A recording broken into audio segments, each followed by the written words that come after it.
رغم التعادل النهارده مع بتروجيت 1-1 إلا إن الأهلي كان بيلعب يعتبر الشوط الثاني كان من أحسن الأشواط اللي لعبها في الماتشات اللي فاتت كلها.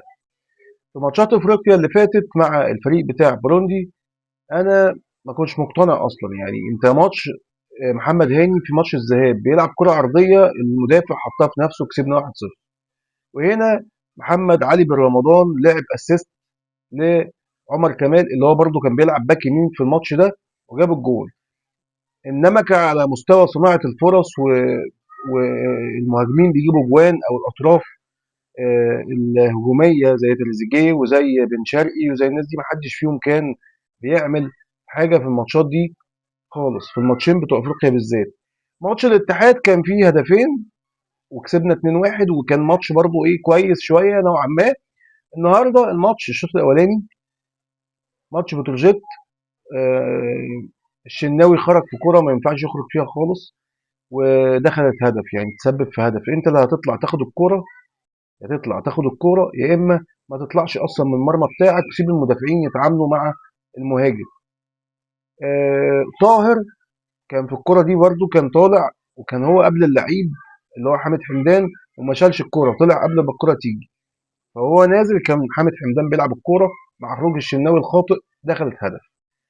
الحقيقه هم كانوا بيدافعوا بشكل كبير قوي بعد ما احرزوا هدف بالذات كمان ابتدوا ان هم يقفلوا الملعب على النادي الاهلي تماما، ولكن احنا برضو ضيعنا فرص كتير جدا جدا جدا يعني. في ناس بقى لازم تعيد حساباتها شويه في النادي الاهلي، وانا اعتقد ان هم لو ما فاقوش في خلال الفتره الجايه زي قفشه وزي طاهر محمد طاهر ما اعتقدش ان هم هيبقى ليهم مكان في انتقالات يناير. لازما هيكون ليهم يعني هيخرجوا من النادي، مش هينفع ان هم يكملوا بالوضع ده في ظل ان هم مستواهم متراجع جدا جدا جدا. قفشه وطاهر عليهم علامات استفهام. انا ممكن اقول قفشه اديله العذر شويه ان هو يعني بعيد عن الملعب مده كبيره، يعني ما بياخدش فرص كتير من ايام كولر، ما كانش بياخد في الملعب كتير. طاهر بقى ملوش حجه. انت اي مدرب بيجي النادي الاهلي سواء كولر كابتن عماد النحاس اي حد مسك الاهلي الفتره اللي فاتت بيحطه اساسي او بيعتمد عليه كجناح بشكل اساسي. النهارده احنا لعبنا بيه شوط كامل في مركز المهاجم ما عملش حاجه، وبرضه في الشوط الثاني ما كانش باين وميس باص كتير وكور اتقطعت منه. في كوره اتقطعت منه واللعيب شاطها من قبل نص الملعب والشناوي كان متقدم كانت هتخش هدف تاني والله فينا. ما فيش فرص كبيره قوي لبتروجيت اتعملت علينا، بس احنا برضه ضيعنا كتير قوي. احنا ضيعنا كتير قوي.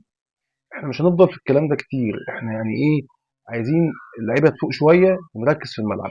بس انا عايز اقول لك ان النهارده الماتش بتاع النهارده كان من احسن الماتشات او الشوط الثاني بالذات من احسن الاشواط اللي النادي الاهلي لعبها من فتره كبيره.